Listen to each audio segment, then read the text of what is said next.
तो खेती करते हैं, गन्ने की खेती करते हैं।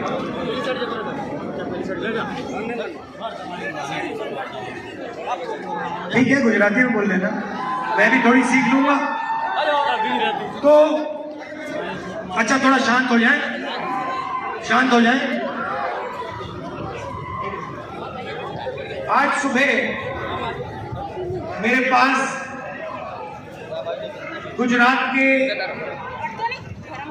30 व्यापारी आए, छोटे बिजनेस चलाने वाले, स्मॉल मीडियम बिजनेस जो चलाते हैं, जो इस देश को रोजगार देते हैं। सही, जो बड़े अरबपति होते हैं अदानी जैसे, वो इतना रोजगार नहीं देते, रोजगार छोटे व्यापारी देते हैं। वो आए और वो मुझे कहते हैं, राहुल जी, नोटबंदी और जीएसटी ने हिंदुस्तान के स्मॉल और मीडियम बिजनेस चलाने वाले लोगों को, टेक्सटाइल इंडस्ट्री को, डायमंड इंडस्ट्री को खत्म कर दिया। तो मैंने उनसे पूछा कि ये जो नोटबंदी हुई, जो जीएसटी लागू की गई, इसका लक्ष्य क्या था? और उन्होंने 1 सेकंड में मुझे जवाब दिया कि राहुल जी, लक्ष्य जीएसटी का, नोटबंदी का, हिंदुस्तान के छोटे व्यापारियों को खत्म करने का था। किसान से बात करता हूं तो किसान कहते हैं, जो 3 कानून, काले कानून किसान के खिलाफ बनाए गए, उसका लक्ष्य किसान को खत्म करने का था। आप जैसे, हिंदी नहीं समझते, ट्रांसलेशन कराओ, हिंदी समझते हो? ठीक है। तो आप जैसे हिंदुस्तान में करोड़ों किसान दिन भर काम करते हैं, ऐसी धूप में काम करते हैं, है ना? उनको पता है, ऐसे पहचाना जाता है। अगर आपने उनके हाथ ऐसे छू लिए, आपको पता लग जाएगा कि ये क्या किसान है या मजदूर। तो ये अपना पूरा दम लगाते हैं, जान लगा देते हैं। और ये सिर्फ आजकल एक चीज मांग रहे हैं कि हमें एमएसपी दे दीजिए, जो हम उगाते हैं उसका सही दाम दे दीजिए। आलू का चिप्स का पैकेट कितने का बिकता है? 10 रुपए का, 5 रुपए का। उसमें कितने आलू होते हैं? आधा आलू होता है उसमें। तो किसान सिर्फ ये कह रहा है कि भैया, ये जो 5 रुपए का पैकेट है, इसमें हमारी मेहनत है, इस मेहनत का थोड़ा सा फल हमें भी दे दीजिए। ज्यादा नहीं मांग रहे, ये नहीं कह रहे कि भैया 5 रुपए में से 4 रुपए हमें दीजिए। ये सिर्फ कह रहे हैं, भैया आज आप हमें 5 रुपए में से 10 पैसे देते हो, हमें आप 1 रुपया दे दीजिए, 1.5 रुपया दे दीजिए। बीजेपी कहते नहीं, आलू अदानी और अंबानी बेचेंगे, और जो किसान का की मेहनत है, उसका पैसा हम किसान को नहीं देने वाले। साफ उन्होंने कह दिया कि हम लीगल एमएसपी नहीं देंगे। अब कहते हैं लीगल एमएसपी नहीं देंगे, मगर हिंदुस्तान के सबसे बड़े अरबपतियों का, आप जानते हो कितना कर्जा माफ किया है? अच्छा ऐसे करो, हाँ, कितना? 16 लाख करोड़, 16 लाख करोड़। अब आपको ये नॉर्मल आदमी को ये नंबर नहीं समझ आएगा, मुझे आपको ये नंबर नहीं समझ आएगा। 16 लाख करोड़ कितना होता है? इतना बड़ा है कि हम इसका कोई मतलब ही नहीं। तो मैं आपको बताता हूं 16 लाख करोड़ कितना होता है। अगर आप 1 साल के लिए मनरेगा को चलाते हो तो उसमें 65,000 करोड़ रुपए लगते हैं। नरेंद्र मोदी जी ने 24 साल का मनरेगा का पैसा हिंदुस्तान के सबसे बड़े अरबपतियों को दे दिया। और जब नाम क्या था, जब रसिक भाई कर्जा माफी की बात करते हैं तो उन्हें कहते हैं भैया तुम्हारा कर्जा हम नहीं माफ करेंगे। एमएसपी नहीं देते, कर्जा माफ नहीं करते,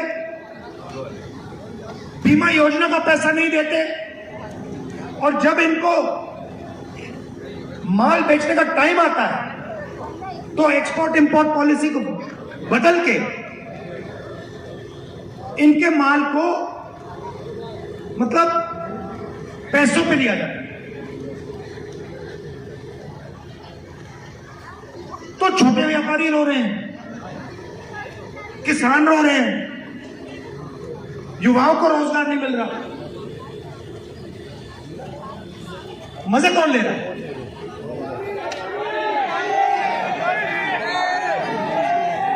आप कोई भी बिजनेस देख लो, कोई भी बिजनेस आप देख लो, डिफेंस का देख लो, सोलर पैनल का देख लो, पावर का देख लो, ड्रोन का देख लो।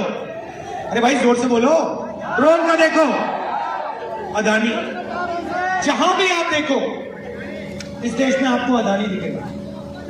एनडीटीवी किसका है? ये जो मीडिया वाले हैं, आपने कभी मीडिया पे किसानों के मुद्दे देखे? कभी देखा आपने कि भैया गन्ने के दाम की बात हो रही है, एमएसपी की बात हो रही है? नहीं दिखेगा, दाम नहीं मिलता। आपका नाम क्या है? आप क्या करते हो? करते क्या हो? आप भी आ जाओ।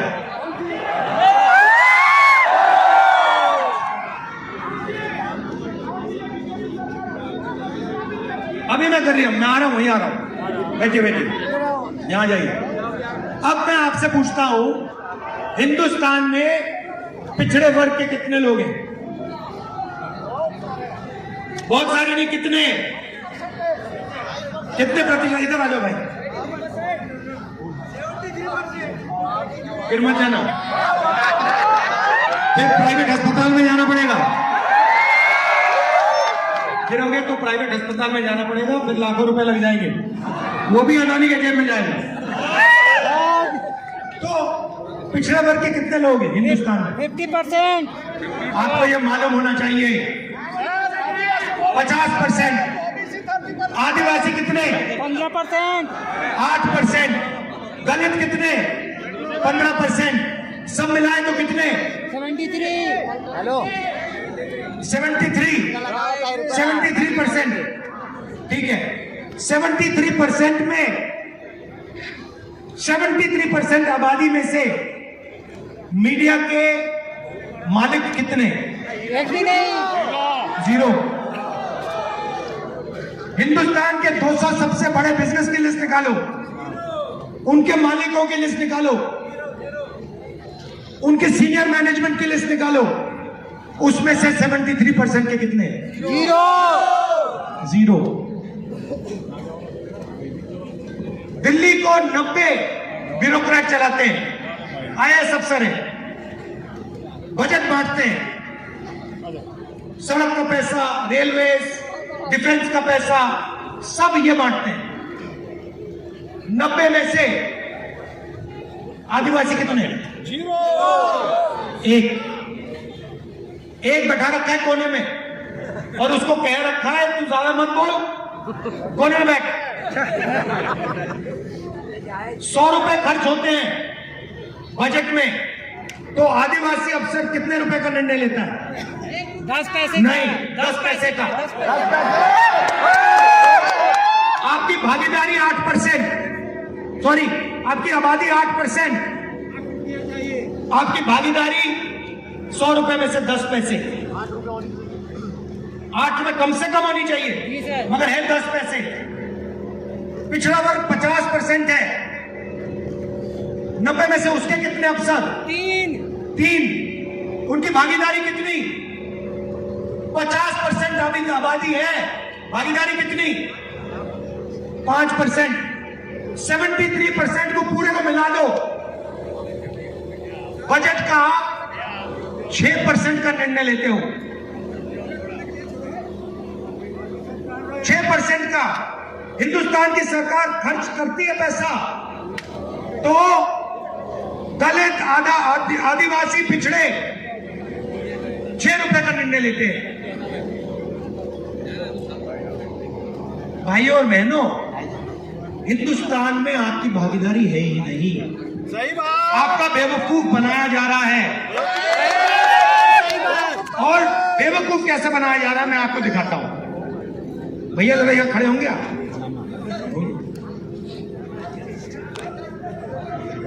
अब मैं आपको हिंदुस्तान का, इधर, हाँ थोड़ा भैया यहां देखिए, इधर इधर इधर इधर भैया इधर देखिए। अब भैया मैं आपसे सवाल पूछता हूं, ये मान लीजिए जेब कतरे को इनकी जेब काटनी है, मान लीजिए, तो सबसे पहले क्या करना पड़ेगा? ध्यान भटकाना पड़ेगा। भैया उधर देखना जरा, वो देखो भैया, उधर देखना जरा, वो देखो भैया, भैया उधर देखना जरा, ये करना पड़ेगा, राइट? जब ये इधर उधर देखेगा तो फिर पीछे से उसकी जेब काटी जाएगी, राइट? और तीसरे आदमी की भी जरूरत होती है। एक जो इधर उधर दिखाता है, दूसरा जो काटता है, तीसरा कौन होता है? डंडा मारने वाला। ये लाठी देना मुझे।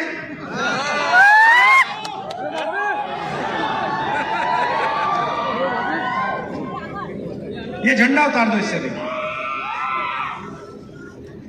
ये तीसरा जो होता है, ये ऐसी लाठी लिए खड़ा होता है। किसी को बोलने नहीं। क्यों? अगर इस बेचारे ने कुछ किया तो इसको लाठी लगेगी, राइट? तो ध्यान कौन भटकाता है? मोदी।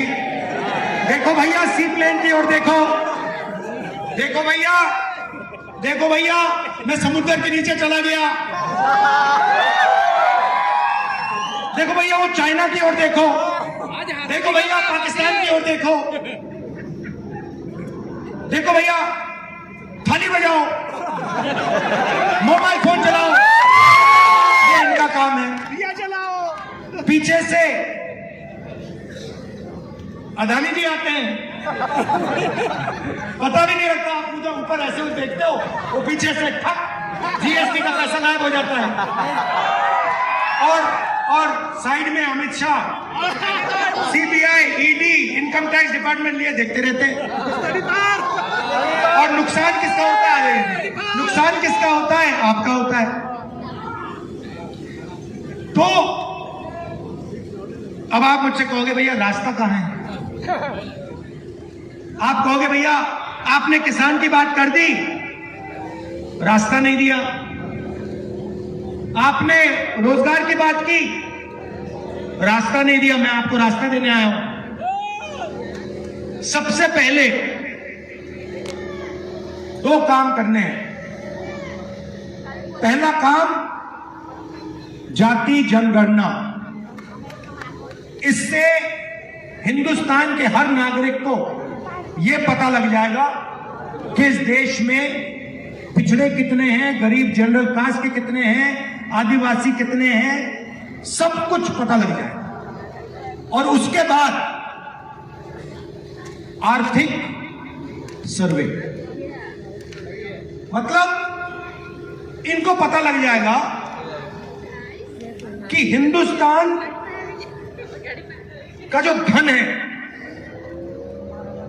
उसमें से मेरे समाज के हाथ में इतना आ रहा है। हिंदुस्तान की जो संस्थाएं हैं, चाहे वो ब्यूरोक्रेसी हो, चाहे वो सेना हो, चाहे वो जुडिशरी हो, चाहे वो मीडिया हो, सबको पता लग जाएगा भैया मेरे जैसे लोग मीडिया में इतने हैं,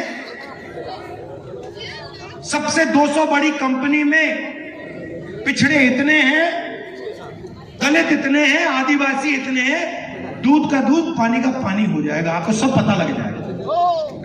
इसके बाद आप अपना हक मांग पाओगे। आज आप अपना हक ही नहीं मांग सकते क्योंकि आपके पास डेटा ही नहीं, आप जानते ही नहीं हो।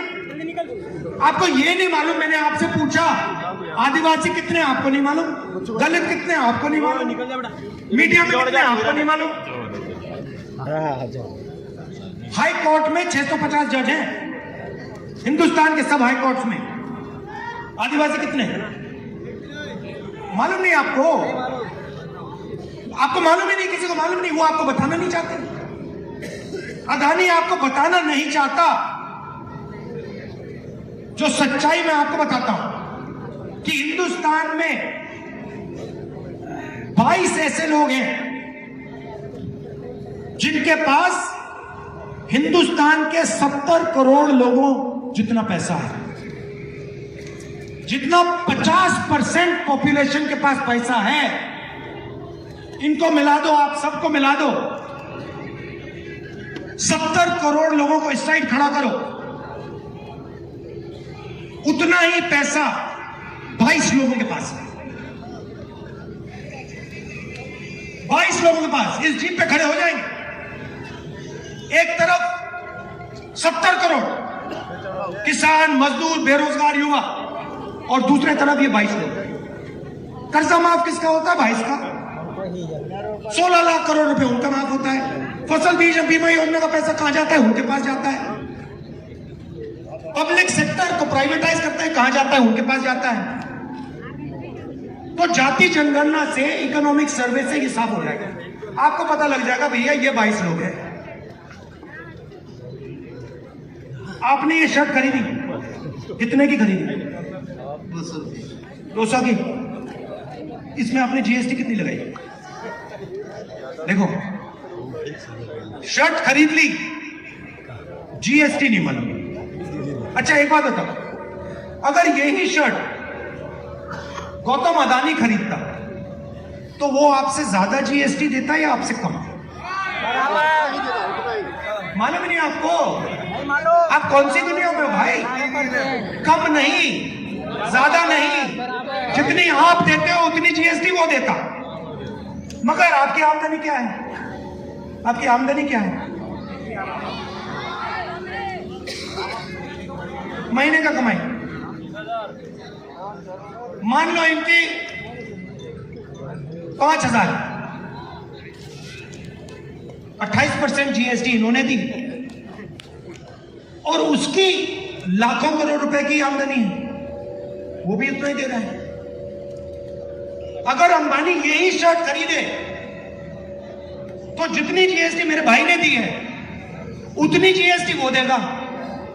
वो अरबपति है, ये खेती कर रहा है, ये अन्याय नहीं है तो क्या है? और आप लोगों को मालूम ही नहीं है। आपको मालूम नहीं कि आप जीएसटी कितनी देते, ठहर जाओ, आपको मालूम नहीं कितनी जीएसटी देते हो। ये जाति जनगणना से ये आपके सामने आ जाएगा। तो ये क्रांतिकारी काम है। इस काम को पूरा करने के लिए आप सब लग जाइए, हमारे साथ खड़े हो जाइए, इसको हम करके दे देंगे। सच्ची राजनीति उसके बाद शुरू।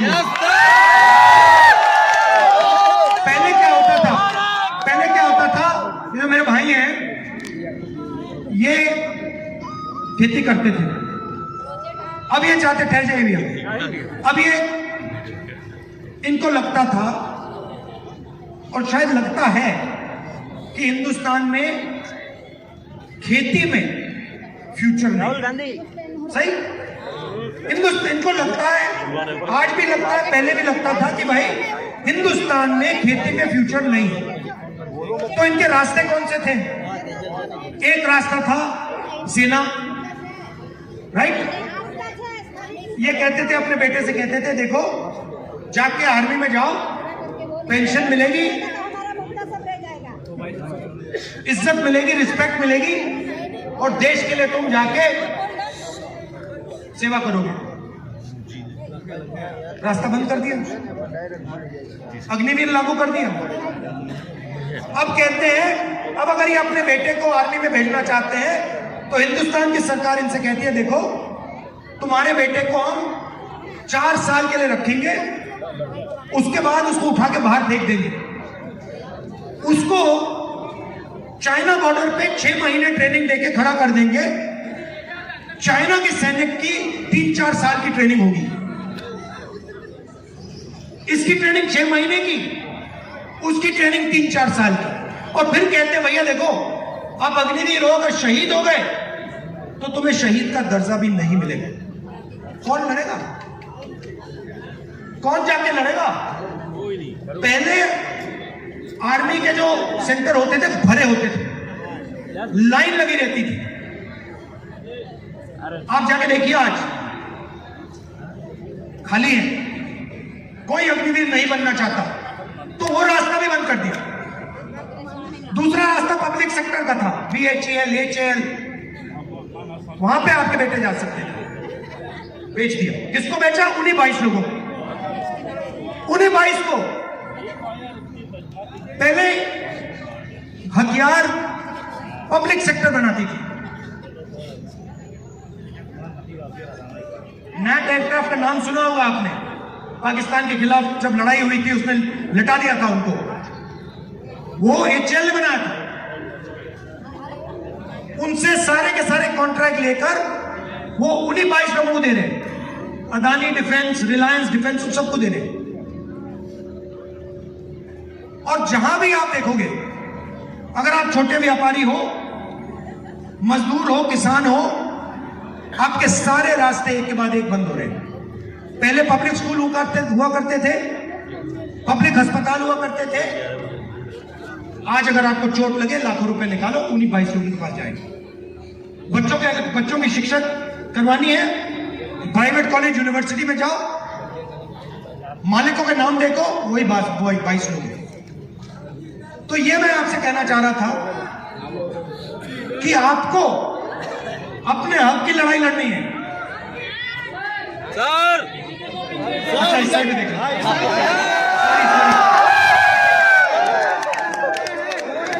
गलती की इस साइड में देखो। तो ये मैं आपसे कहना चाह रहा था, ये जो एक तरफा काम किया जा रहा है कि सारा का सारा काम 22 लोगों, मैडम ठहर जाइए, 22 लोगों के लिए किया जा रहा है, 50 लोगों के लिए किया जा रहा है, ये देश के लिए अच्छा नहीं है, इससे देश कमजोर हो रहा है। तो ये मैं आपसे कहना चाह रहा था। आपने इतने प्यार से मेरी बात की और आपने मेरी मदद की। आपको थोड़ा कष्ट हुआ होगा, इसके लिए माफी मांगता हूं। आपको भी कष्ट हुआ होगा, इसके लिए माफी मांगता हूं। धन्यवाद। गले लगिए मेरे से।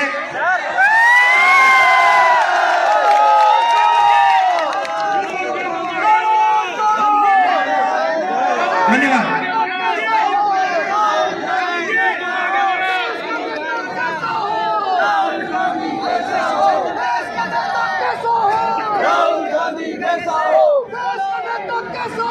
राहुल गांधी जैसा हो, राहुल